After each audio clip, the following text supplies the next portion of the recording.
Olá pessoal, tudo bem? Espero que sim.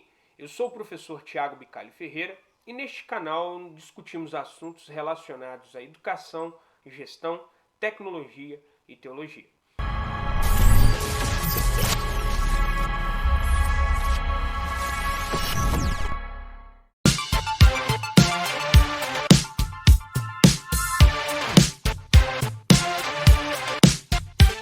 Estamos numa sequência de aulas a respeito de uma disciplina, a disciplina de análise e projeto de sistemas. E nesta aula em específico nós vamos discutir qual o processo de software a ser utilizado. Quero lembrar que também utilizamos aqui como base o material do professor Jacques Souver, da Universidade Federal de Campina Grande. Espero que você acompanhe essa aula até o final. Então vamos lá, né? Então nessa aula nós vamos falar aí sobre o processo de desenvolvimento de software. Vamos dar sequência aqui então. Pessoal, qual que é o objetivo que nós temos nessa aula aí? Nós temos os seguintes objetivos, né? Primeiro, explicar a ordem das aulas subsequentes que seguem as etapas de um processo de desenvolvimento de software. Então essa aula ela vai dar uma base bem interessante para a gente compreender, né, como as demais aulas vão seguir, e seguir um processo de desenvolvimento de software desde a obtenção dos requisitos até a implantação. Então nós vamos utilizar um processo aqui para desde a obtenção desses requisitos até a implantação. Beleza? Então são pontos interessantes aí. Então vamos lá. Um processo de desenvolvimento de software. O que vem a ser um processo de desenvolvimento de software? Veja bem, pessoal. Uma linguagem de modelagem não é suficiente. Então, o primeiro ponto é esse, que uma linguagem de modelagem não vai ser suficiente. Nós precisamos também de um processo de desenvolvimento. Isso se nós queremos levar, né, um software até o final, nós precisamos de um processo e também da linguagem de modelagem, ok? O processo, então a gente vai compreender que a linguagem de modelagem mais um processo de desenvolvimento, nós temos um método ou uma metodologia de desenvolvimento, ok?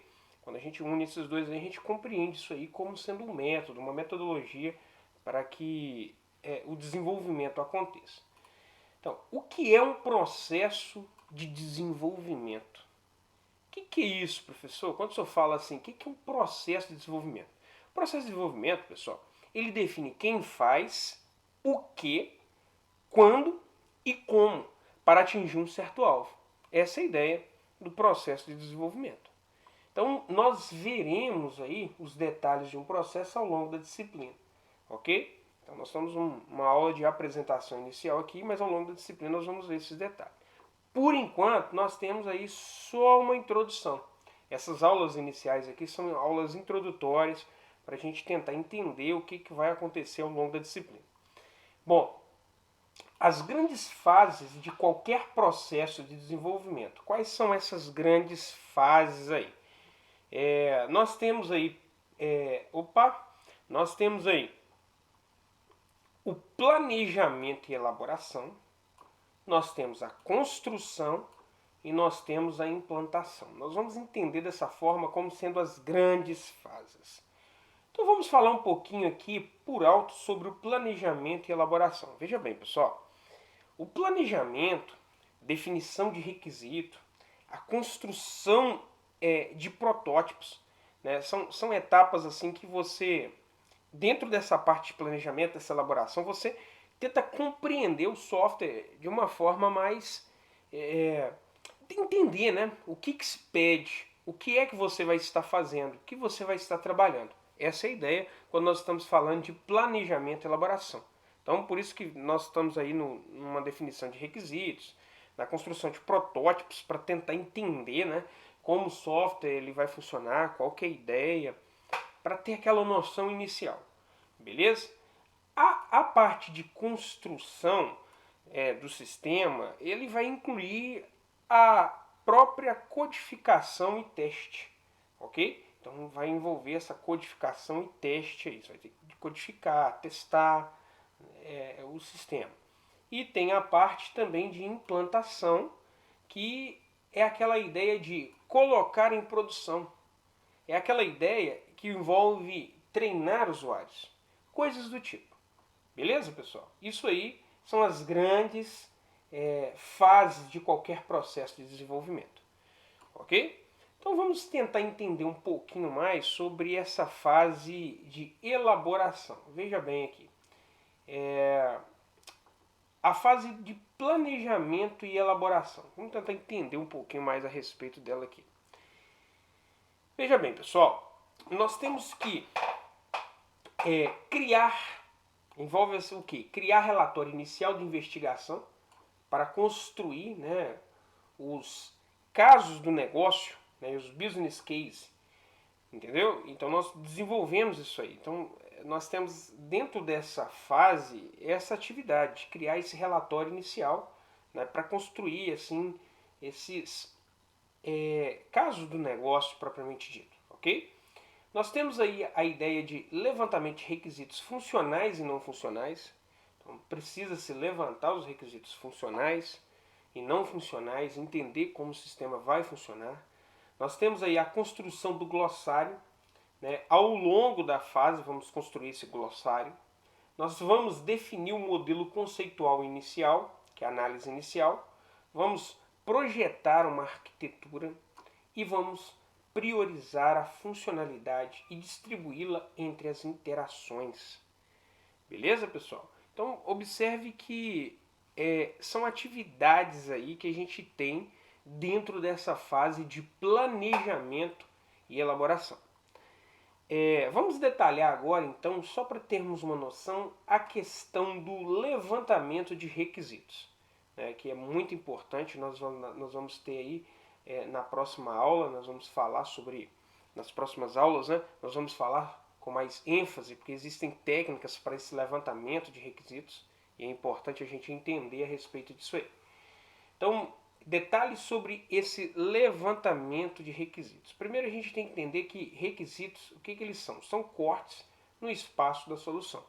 Essa é a ideia que a gente traz aí quando nós falamos de requisitos, cortes no espaço da solução. É importante também compreender que quando estou falando do levantamento de requisitos, eu estou nessa etapa de entendimento do que o usuário quer. É um ponto importante, né? O resultado é uma promessa para o cliente. Então existe uma expectativa por parte do cliente quando você está nesse trabalho. Então assim, aqui a gente não só fazemos o levantamento, né, dos requisitos funcionais, mas a gente precisa fazer uma análise, né, um entendimento aí, né, que vai um pouquinho além só desses requisitos funcionais. Por exemplo, né, a gente precisa compreender talvez a facilidade do uso necessário, quem utilizará o produto, hardware, software, alvo para o produto, que qualidade, que robustez é esperada, a questão do próprio desempenho, a questão da segurança, a questão da compatibilidade com outros produtos ali que já estão sendo utilizados dentro da empresa, versões e necessidades de migração, uma série de questões, né? Por exemplo, outra coisa que a gente pode supor aqui, a questão do suporte, o preço da solução, qual a documentação necessária, o uso de padrões, aspectos legais e por aí vai, né? Uma série de coisas que a gente tem que avaliar. Então não vamos ficar presos só nessa questão dos requisitos funcionais. Existe uma série de outras coisas ao redor que são importantes aí a serem levadas em consideração na construção de um software, né? Na parte inicial aí, beleza? Veja bem, pessoal, não se fala como as coisas são feitas. O que eu quero dizer com isso? O que eu quero dizer é que quando nós estamos falando de levantamento de requisitos, nós não vamos falar como é que eu vou fazer isso. O como eu não respondo aqui. Eu utilizo os casos de uso, né, use cases, para descrever os cenários de funcionalidade desejada, certo? Então é essa a ideia quando a gente está envolvido aí nessa questão do levantamento de requisitos, ok? Isso, pessoal, vamos voltar aqui no slide para que a gente possa perceber que a gente está ainda falando, né, dentro da fase de planejamento e elaboração, com maior ênfase em cima disso aí. Agora nós vamos analisar a próxima fase, que é a fase de construção. Vamos falar um pouquinho sobre a questão da fase de construção. Vamos detalhar então o que vem a ser essa fase de construção. Bom, pessoal, hoje em dia é considerado errado, né, você ter um processo que gere algo gigantesco de uma vez, um Big Bang, né? Por que é considerado errado? Deixa eu explicar isso para vocês aqui. Porque o processo de desenvolvimento, né, no processo de desenvolvimento, não se deve ter o software inteiro funcionando na primeira versão, na primeira release. Não é interessante, o risco é muito grande, é alto, é considerável, certo? Então, assim, a gente não pensa, né, em gerar tudo de uma vez, ok? Um processo de desenvolvimento deve ser iterativo, então, iterativo e incremental. Quando eu estou falando de iterativo, eu estou dizendo que ele deve ter várias iterações no tempo. Ao longo do tempo, ele deve ter várias iterações. E quando eu falo de um processo incremental, eu estou informando que ele deve gerar novas versões incrementadas a cada iteração, a cada release, ok? A cada versãozinha ali, ó, então ele vai incrementando. Então, iterativo e incremental. Geralmente, né, essa release, essa iteração, ela vai durar aí em torno de 2 semanas a 2 meses, né? Pois bem, por que é interessante? Qual que é o motivo da gente utilizar isso? Sempre tem algo para entregar para o cliente, isso é fato. Se você for para pensar, se você está falando em termos de desenvolvimento de software, você vai perceber que você pode sempre de tempos em tempos entregar algo para o cliente, né? E o cliente ele tem aquela pressa, certo? Então a cada iteração você entrega algo para ele. Outro ponto interessante é que os requisitos eles mudam com o tempo. E no processo iterativo, ele mantém frequente contato com o cliente, o que ajuda a manter os requisitos sincronizados. Certo? Então, uma série de coisas podem mudar e afetar essa questão dos requisitos. Então, eles mudam constantemente. E, atualmente, né, o motivador para a equipe de desenvolvimento é o cliente. Isso é um ponto também interessante a ser ressaltado aqui. Porque se o cliente ele motiva, ele vê funcionando pelo menos parte daquilo que ele quer, né? Ele motiva, ele dá mais ideias, ele consegue trazer em tempo hábil para a equipe desenvolver o software de qualidade assim que ele espera. E isso é importante ressaltar. Então, por exemplo, né, a gente tem aqui, por exemplo, o que é feito em cada iteração. Então, nós vamos analisar essa imagem aqui agora para tentar entender o que é feito em cada iteração. Observe que nós temos aqui a elaboração, nós temos aqui a iteração 1, iteração 2, iteração 3. Então, a elaboração, pessoal, nós temos aí uma série de questões aí que são levantadas. Deixa eu só me organizar aqui.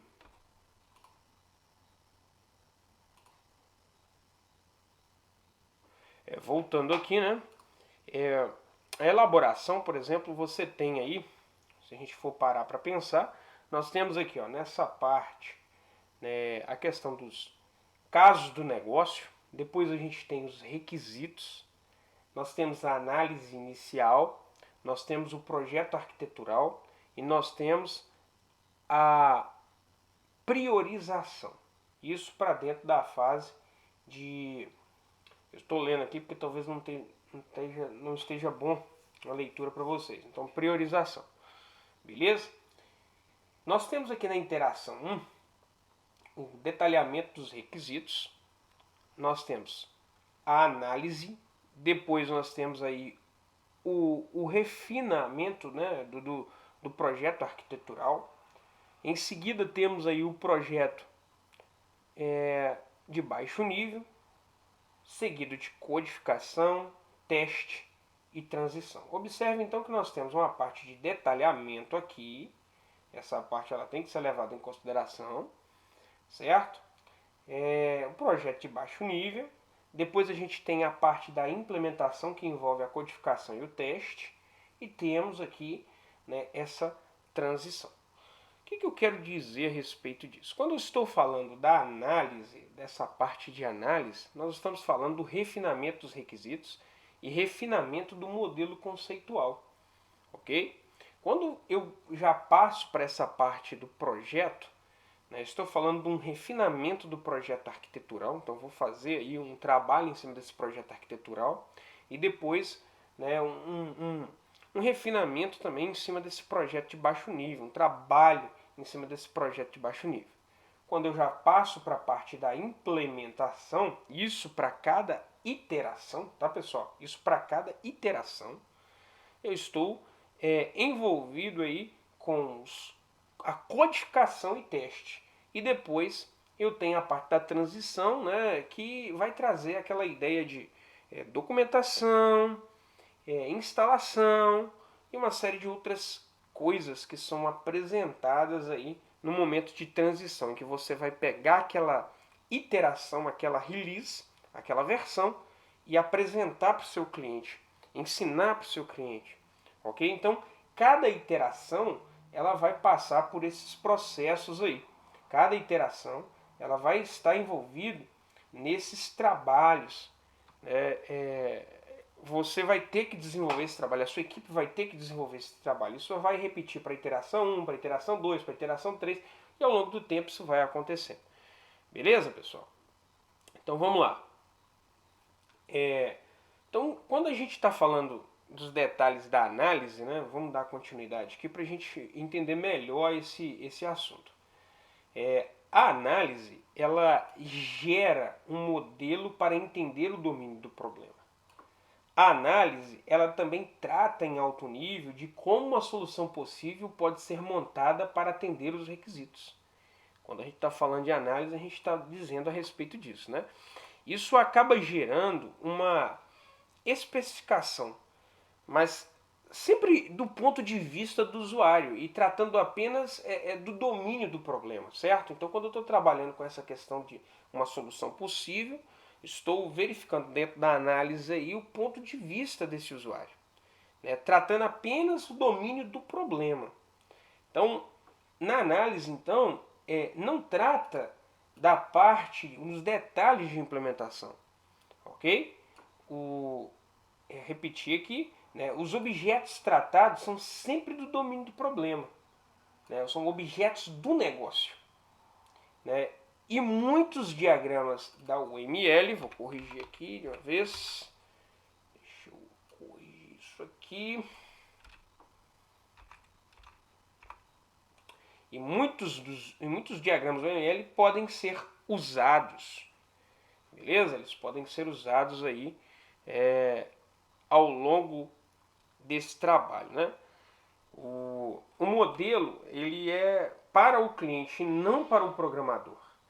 E aí a gente tem algumas, dentro dessa questão de análise, nós temos algumas atividades típicas durante a análise, né? Que são elas aí. A gente pode citar esse refinamento dos casos de uso, esse refinamento do modelo conceitual, esse refinamento do glossário, né? Os definir os diagramas de sequência, que é um caso opcional, um trabalho opcional, definir os contratos de operação, que também é considerado opcional. E também nós temos aí, né, que eu tenho que até colocar aqui, definir, estava esquecendo, definir diagramas de estado, né, que a gente também pode trabalhar como opcional.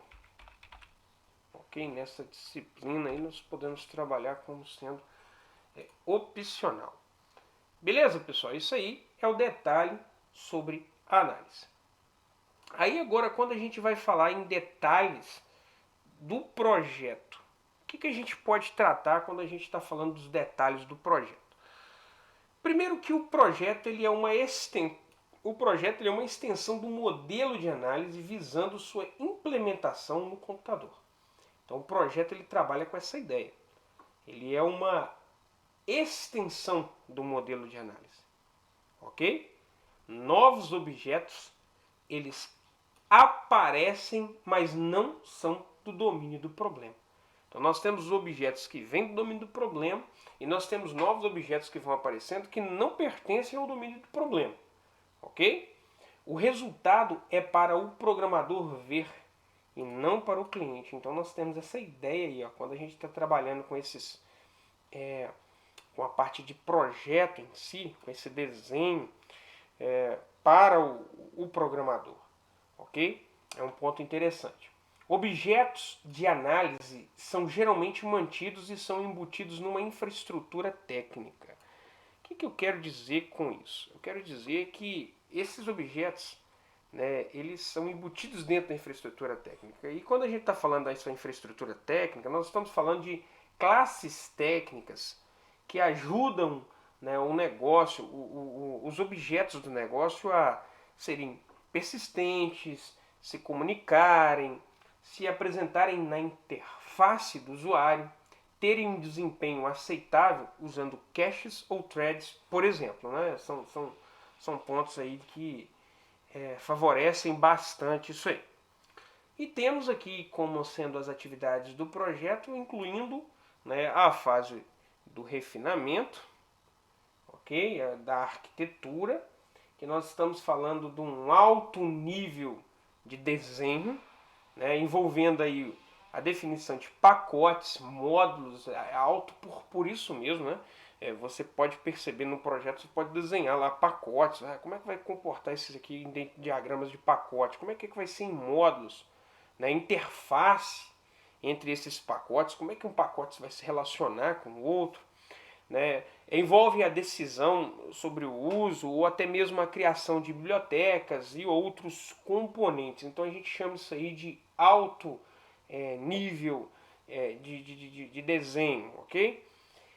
E temos aqui, né, esse baixo nível de design aqui, né, que envolve aí a atribuição de responsabilidades entre os objetos, a construção de diagramas de classe, né, vai entrar esses diagramas de classe bem detalhados aí, vai envolver, vai trazer informações importantes para o próprio programador.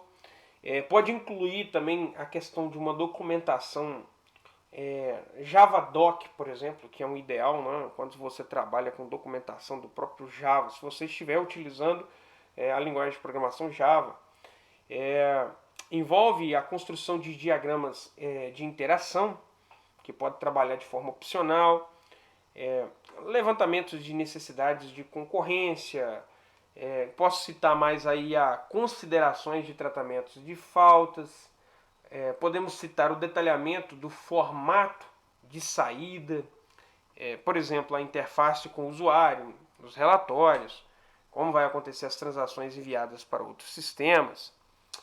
E também podemos aí ver, né, a definição do esquema de banco de dados, um mapeamento, né, dos objetos. Como é que vai ser esse mapeamento dos objetos para tabelas de banco de dados relacionais? É claro, se esse for o caso, se você estiver envolvido em um projeto orientado a objeto, mas que o seu banco de dados ele é relacional, ok? Então são esses detalhes aí quando a gente está falando desse baixo nível do design aí, ok?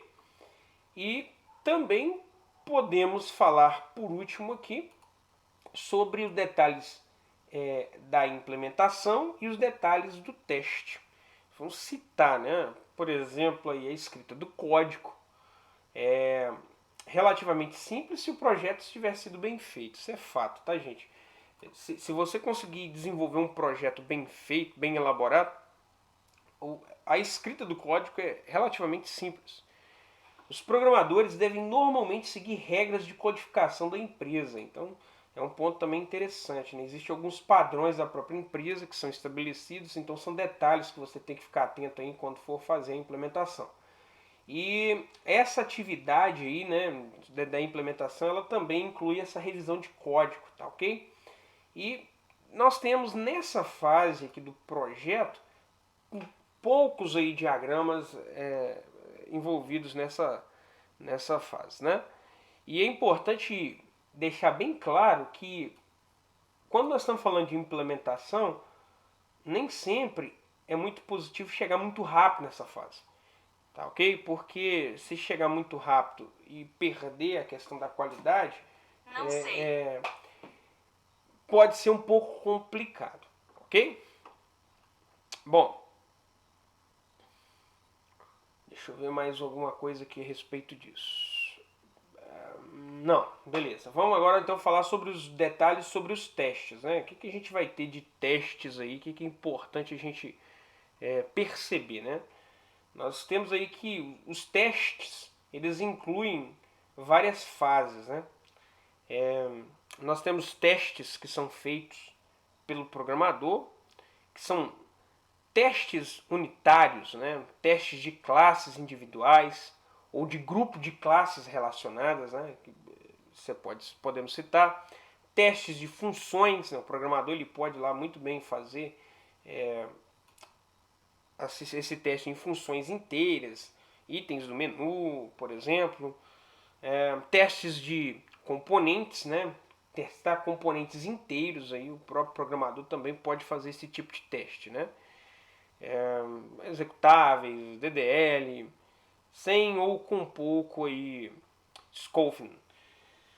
Bom, e temos também os testes feitos por equipes independentes de testes, né? Isso aí é importante também, né? Que é o teste, a integração entre os componentes do produto, a equipe pode testar. Né? Como é que está acontecendo a integração? Nós temos aí o alpha teste, né? do produto inteiro dentro de casa. Nós temos o beta teste, é o teste do produto inteiro fora de casa. Okay? Uma coisa é tentar testar dentro da sua casa, dentro do escritório. Outra coisa é testar fora do escritório, já lá no cliente. E é importante ressaltar também que os testes eles devem ser automatizados. Ok, pessoal? Então, diante disso, nós terminamos essa aula. E depois, na próxima aula, nós vamos tratar sobre os modelos e artefatos. Grande abraço e até mais.